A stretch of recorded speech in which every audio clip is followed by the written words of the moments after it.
Improvizētā improvizācijas diena. Tāds notikums sajūsmināja ne tikai Valmieras Viestura vidusskolas skolēnus, bet arī skolotājus. Viestura vidusskolā ciemojās komiķis Jānis Skutels un viņa kolēģi no Karaliskā improvizācijas teātra, lai neformālā gaisotnē ar jauniešiem, kuri apgūst teātra mākslu, dalītos zināšanās un kopā improvizētu. Valmieras Viestura vidusskola ir vienīgā skola Latvijā, kurā ir teātra novirziena klase, bet šie jaunieši tīri labi iztiek arī bez scenārija. Nu tad tagad. Tēti, cik forši tu man nopirki jaunu galdu! Jā, meitiņ, šodien dabūju algu. Paralēli teātra pamatu apguvēja Valmieras Viestura vidusskolas jaunieši mācās arī uzstāties bez iepriekšējas sagatavošanās. Meistarklasēs ar Jāni Skuteli, Nauri Brikmani un Valteru Osi viņiem bija iespēja apgūt jaunas improvizācijas tehnikas. Mēs iemācāmies gatavu tehniku, kurai ir kaut kādi rāmi. Mēs aizējām pie skatītāja, un skatītājs tālāk nosaka, kur tā darbība notiks, varbūt kas tu būsi par dzīvnieku, vai kaut kādas apstākļus iedos, ka līst lietus, vai salst, vai vēl kaut kas. Un viņiem jātiek ar šo uzdevumu galā dotajos apstākļos, pieņemot dotās varbūt lomas, un tā tas notiek. Labdien! Labdien! Mani sauc Jānis Skutelis. Un es nezinu, kāds ir jautājums, tāpēc man uzreiz tā ir grūti atbildēt. Bet man ir ļoti liels prieks šeit būt, un mums šeit notiek improvizācijas teātra nodarbība, un arī viena no retajām intervijām pasaulē, kur nav jautājumu, ir tikai atbildes. Lūk, kāpēc mēs šeit atbraucām? Mūs uzaicināja. Tas ir viens iemesls, un otrs ir droši vien tas, ka mums ir prieks braukt kaut kur. Jānis Skutelis ar kolēģiem no Karaliskā improvizācijas teātra ne tikai vadīja improvizācijas meistarklases, bet kopā ar jauniešiem, kuri jau darbojas skolas improvizācijas teātrī, sagatavoja izrādi. Es ieminējos Jānim, un kaut kādā mirklī viņš pats šo te iniciatīvu gribēja piepildīt. Tas primārais mērķis šodien ir, lai top skaista izrāde, interesanta, aizraujoša. Es jau esmu darbojies improvizācijā, tāpēc kaut pamat man bija jau zinām, bet tāpat šī sadarbība kaut kāda ar pārējiem cilvēkiem, ar Jāni, ar visiem šiem vadītājiem, tas, liekas, sadarbība bija tas galvenais elements, kas sapratu, kas ir nepieciešams. Es jūtos pacelāts,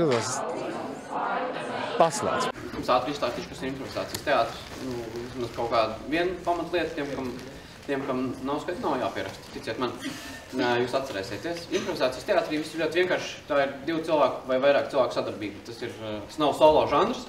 Tur ir ļoti svarīga grupa. Ja grupa labi savā starpā saspēlējās, ir interesanti skatīties. Ja grupa nesaspēlējās, tad varbūt, ja paveicās, ir interesanti skatīties uz atsevišķiem improvizatoriem, bet kopumā ne. Visi meistarklasēs izpildītie vingrinājumi jauniešiem lika savstarpēji sadarboties, piemēram, turpinot cita iesākto stāstu. Jaunieši mācījās izprast viens otru un pievērst uzmanību detaļām, tajā pat laikā esot spontāni un radoši. Man liekas, ka jauniešiem improvizācijas teātris ļoti noderīga lieta. Visiem īstenībā cilvēkiem būtu ļoti noderīga lieta kaut ko padarīt ar teātri, lai tajā brīdī, kad kaut kas kaut kur ir jāstāsta, nav visu laiku jāmulst, bet var vienkārši parunāties. Gāja ļoti forši, lai gan bija laiks diezgan maz atvēlēts, taču bija tomēr interesanti un radoši. Atcerēsies pēc tam? Noteikti to turku armijas spēli, laikam, ja tā viņi pareizi sauc. Tā bija ļoti interesanta, kur to tempu kāpināja un grūti bija izsakot tai skaitīšanai līdz, lai sinhroni sajiet ar kustībām. Skolas improvizācijas teātra vadītāji atzīst, ka viņas audzēkņi ātri adaptējas jebkurā situācijā, bet šoreiz, kad viesos ieradies Jānis Skutelis, no tiem līdz ar sajūsmu jūtams arī mulsums. Es neesmu lielais Jāņa fans, es ļoti bieži viņas šovus neskatos, bet tomēr es viņa vārdu esmu ļoti daudz dzirdējis. Un, kad es izdzirdēju par šo notikumu, es biju pārsteigts. Es biju ļoti interesēts. Televīzijā viņš likās kā tāds liels cilvēks, ļoti iespaidīgs, biedējošs, varbūt nedaudz augstprātīgs, bet čets ar viņu iepazinos kā pilnīgi normālu cilvēku, varbūt kā ar skolotāju vai pasniedzēju, kā ar improvizatoru. Vēl aizvien atrodas cilvēki, kuri īsti nav par to dzirdējuši. Viens ir šī te popularizācija, ko Jānis ir, manuprāt, viens no lieliskākiem improvizatoriem Latvijā. Un tas, ka viņš ir šeit, tas ir milzīgs ieguvums. Un jauniešiem savukārt padarboties ar cilvēku, kurš šajā jomā ir stipri augšpusē, arī ļoti liederīgi. Mēs pirmkārt gribam tos, kas nezin, kas ir improvizācijas teātris, ar to iepazīstināt, ievilkt tajā sektā. Man liekas, tas ir milzīgs ieguvums cilvēkiem, ka viņiem ir teātra klases, un man nav skaidrs, kā var vispār būt skola, kurā nav teātra klase. jau ko tad citu skolā, lai māca. Jo, principā, teātris ir sava veida komunikācija, un ja cilvēkiem nemāca komunikāciju, tad man tiešām nav skaidrs, ko skolā māca.